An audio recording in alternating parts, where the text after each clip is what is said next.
Allah bilir sən əziyyət çəkirsən. Amma bilirsiniz nə eləmək istəyir? İstəyir mələklərə göstərsin. Baxın, bəndəmə əziyyət verirəm. Razı halda gəlib mənim qapıma. Baxın görün nə yaratmışam. Mələklərə səni göstərmək üçün sənin əziyyətini görür. Sadəcə istəyirsən əziyyətlər müqabilində şikayət edib yox, razılıq halı ilə Allahın qapısına gedəsən. Desin, Allah şükür, hər şeydən razıyam, amma borcum var. Məsləhət bilsən, mənim üçün yetir borcumu ödəyim. Məsləhət bilmirsənsə borclu qalaram, yenə də təlaş eləyərəm. Bax, belə haldan insan gedir Allahın qapısına.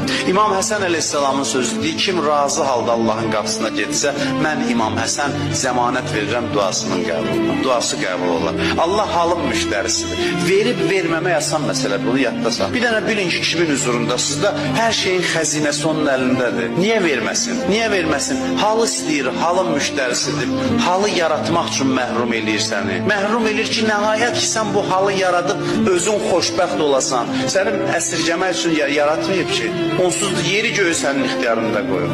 Hərdən deyib, verməyin, görək nə olacaq, halı nə olacaq, o haldır mühüm. Verməyəndə də deyəsən elə, sən mənim Rəbbimsən. Az verməmsən ki, bunu istəmirsən, vermə. Onda deyir, bəs deyil, bunu istəyirdim, hacətini verin ona. Biz amma deyir, bədbəxtəm, biçarəyəm, bu nə işdir başıma asmısan, Allahla dava dilində dua edir, belə şəkil. Onda da bəzən verir ki, verin səsi kəsilsin, səsindən zəhlə.